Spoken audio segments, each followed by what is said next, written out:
Well, hello everyone. So in this video, we are talking about two cameras that are extremely similar, two film cameras.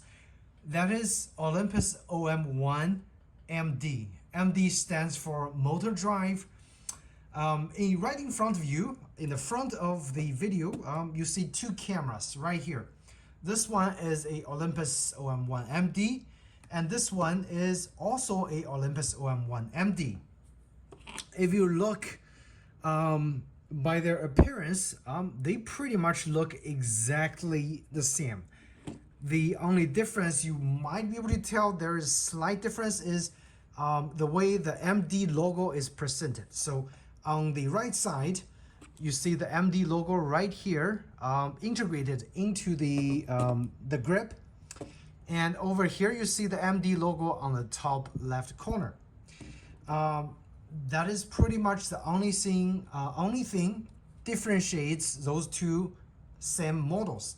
Now, why the MD logo is different is because they are made in different batches.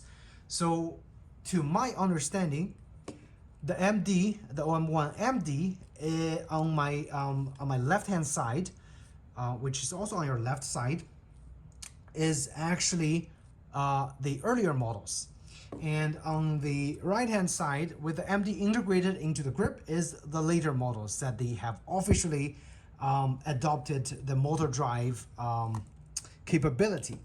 And from what I heard also, they put this MD sticker onto OM-1s that originally did not have MD capability.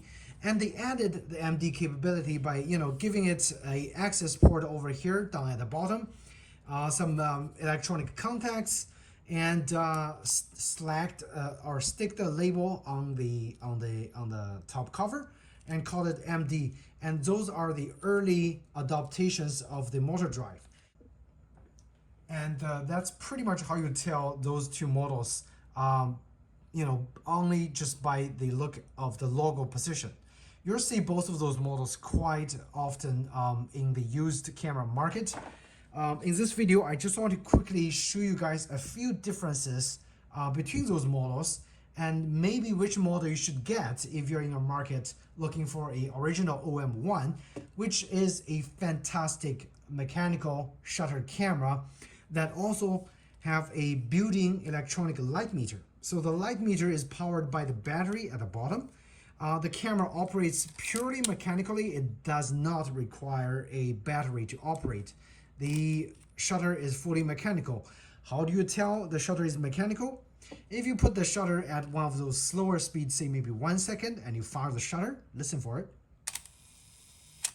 you'll see a mechanical spring winding, like a countdown winding timer.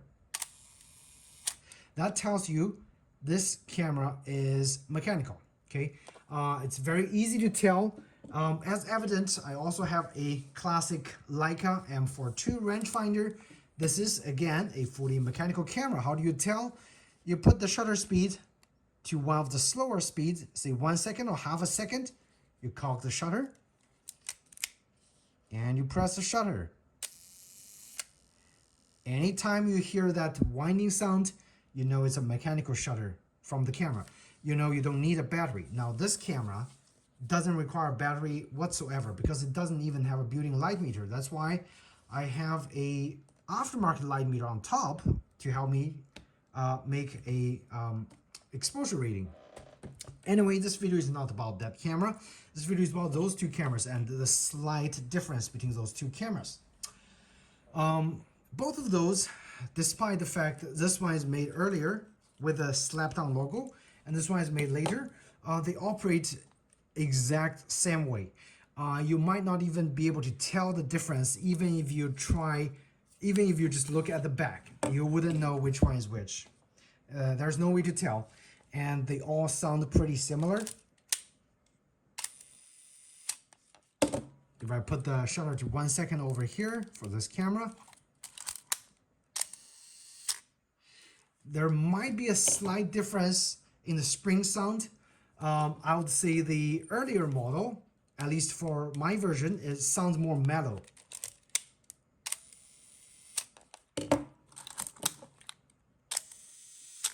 but again, the difference is really minimal. The most significant difference that I can find is if you open up the camera, and I'm gonna open both of those cameras, and I'll show you the major difference that I found between those two cameras is the design of the how do you call it, of the aperture mechanism, or the metering mechanism is actually different. So over here over this area, take a look. The newer version had a little bump over here. When you accurate the shutter or the aperture, you'll see this little thing comes down. And when you look closely, I'm gonna try to zoom in. When this comes down, do you see that cable? So, oops, yeah. So quite interestingly, the newer model that I had, this aperture mechanism or metering mechanism is actually triggered by a cable. That cable is fairly complicated. It routes around this camera front, and it actually goes back onto the meter, and then it gives the meter a kind of a position where that this little ring is, depending on where your aperture is, and then it gives a exposure reading, you know, through the lens. So that's the empty model. That's a newer model. The older model, if you look over here, you don't really see that thing, okay? So they actually had a different design. Now, I'm not able to confirm whether this one, the metering, is it's through a cabling system or it's through some sort of a mechanical link that's not a cable. I do not know, because I did not disassemble the front part of the older model.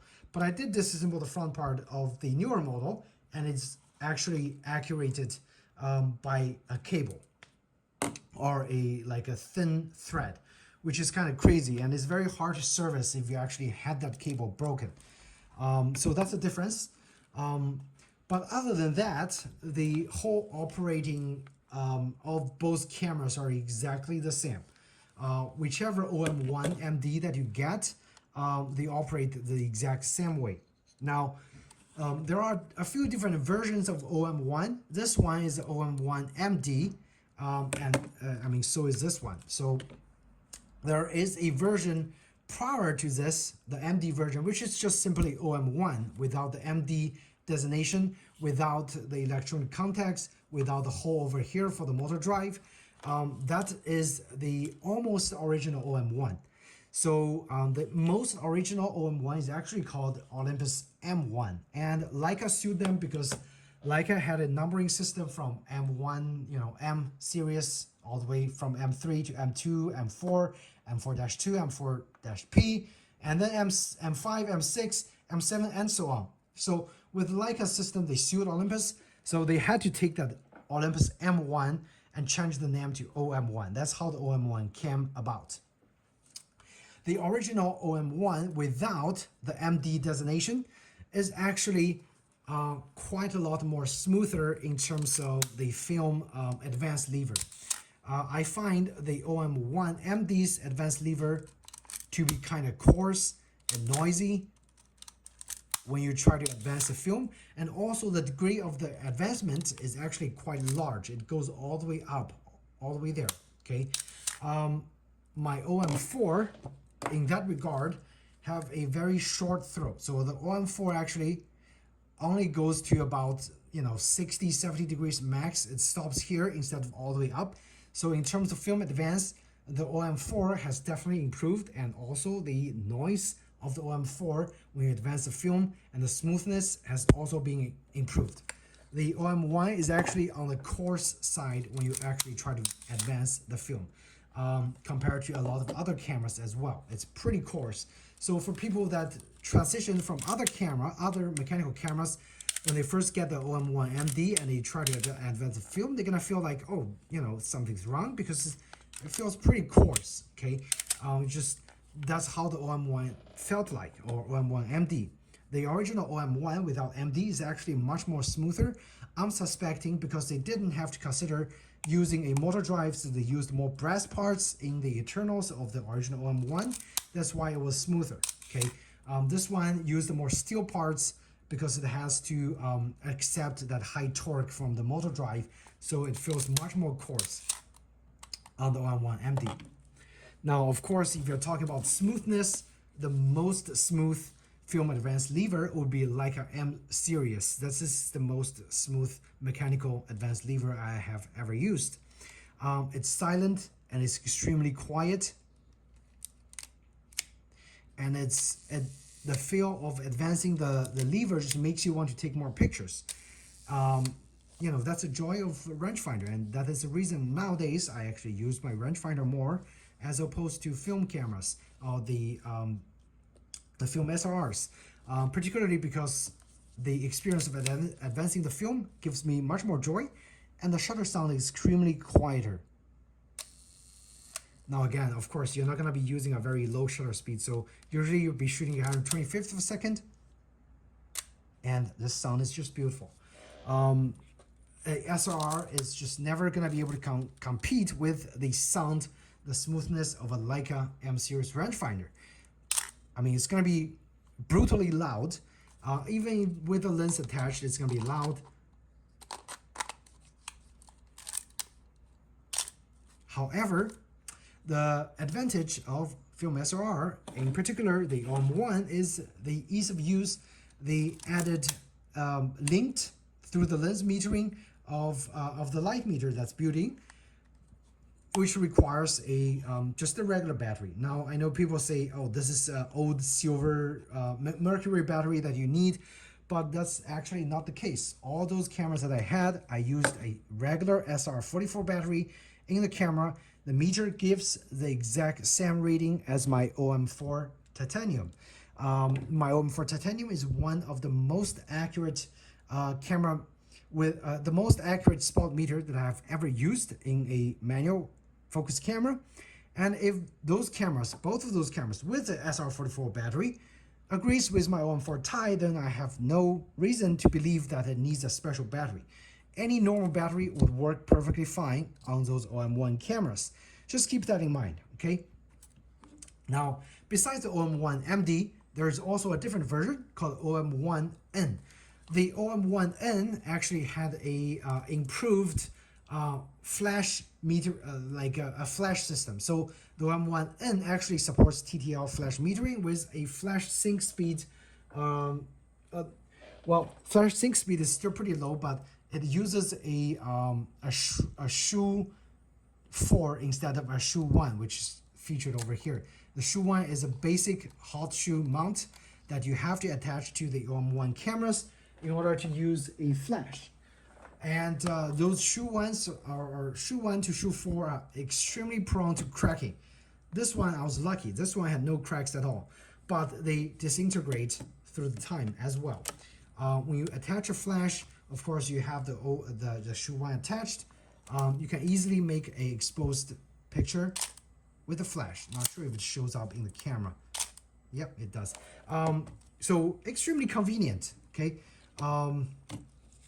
There's that. Now, if you're in the market to buy a OM-1 MD, couple things to note, okay? First thing first, if your OM-1 MD that you're purchasing, any OM-1 and OM-2s, OM-1, M1, OM-1 MD, OM-1N, OM-2N, and OM-2, all those cameras that I talked about here is gonna have a rotted prism.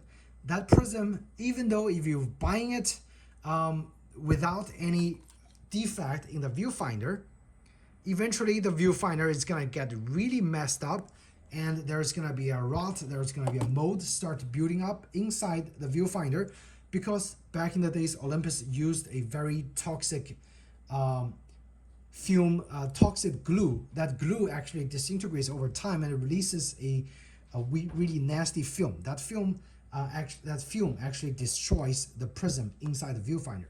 Any OM-1 you buy on the internet, if the seller has not mentioned about the prism has been fixed, has been remedied, eventually the prism is gonna fail. So you want to buy a OM-1 with the prism already remedied, which means the prism has been scraped off of the moldy part and has been cleaned properly. It will never give you that mold again with that prism and that nasty foam removed. So both of my cameras, I actually already opened up the top and thoroughly cleaned the prism of the nasty foam. So they're not gonna have that issue. So that's the beauty of it. When I sell my OM1s, I always tell my buyers that the OM1 has been properly serviced. The nasty part has been removed completely, and they don't have to worry about the prism gets rotted eventually down the line, because I guarantee you any OM1 you buy, if the prism hasn't had that foam removed, they're gonna go bad. The OM2 SP sports program, the OM3 and OM4 does not have this problem. So because they realized how horrible that problem is, and they actually removed that nasty foam from those cameras, so you're never gonna experience any kind of fogging on those OM4, OM2 SP and up. Okay, so there is that. That's my buying tip for you. So there really isn't anything wrong with buying a OM1. Actually, they are fairly easy to service if there is some slight issues with the shutter or the speed is not synchronized properly. Those are all very easy fix. Even the prism rot is actually fairly easy to fix. All it takes is a little time and some proper tools. You'll be able to do it by yourself. I actually have a video on how to fix the nasty prism with a link on the top right corner. So if you're interested, make sure to click that link and check out on how to service your own OM1 and OM2N, OM2, whatever camera that you have that prism problem on the Olympus lineup. That's pretty much it. So if you're in a market, I would highly recommend check out the Olympus OM1 series and Olympus OM2 series of cameras, depending on your preference. If you want auto exposure, Olympus OM2 and OM2N is definitely a great choice. The biggest reason I go with those cameras is the compactness. Now, they're not as compact as a Leica or a rangefinder because of the inherent design of a prism mechanism. They need to reflect the light, and in turn going through this prism, it's kind of complicated design. So they'll never be able to be as compact as a Leica when it comes to side profile. Just look at how slim a Leica lens can be, okay? They'll never be as compact. However, this is as compact as you can get in terms of a compact film SLR camera. So really nothing wrong with going with OM1. You just need to know the difference between those cameras and what to look for. Okay, biggest thing is a prism rot. Make sure you ask the seller if the camera has ever been serviced, or has a camera ever had the prism rot remedied or the prism fungus removed. When you buy it in person, look through the viewfinder. If you see those rot, you can get a bargain and then fix it yourself. If you don't see those rot, get the tools necessary, check out my video so you know eventually down the line what you need to fix those problems. I hope you find this video helpful in helping you decide on whether you should go with a Olympus OM-1 MD or the Olympus OM series of cameras. And if you did find this video helpful, please do hit the like button or subscribe to my channel. I should have more film photography related contents coming out for you guys. Feel free to ask me questions if you have any. Otherwise, thank you so much for watching. I'll see you in the next video. Take care.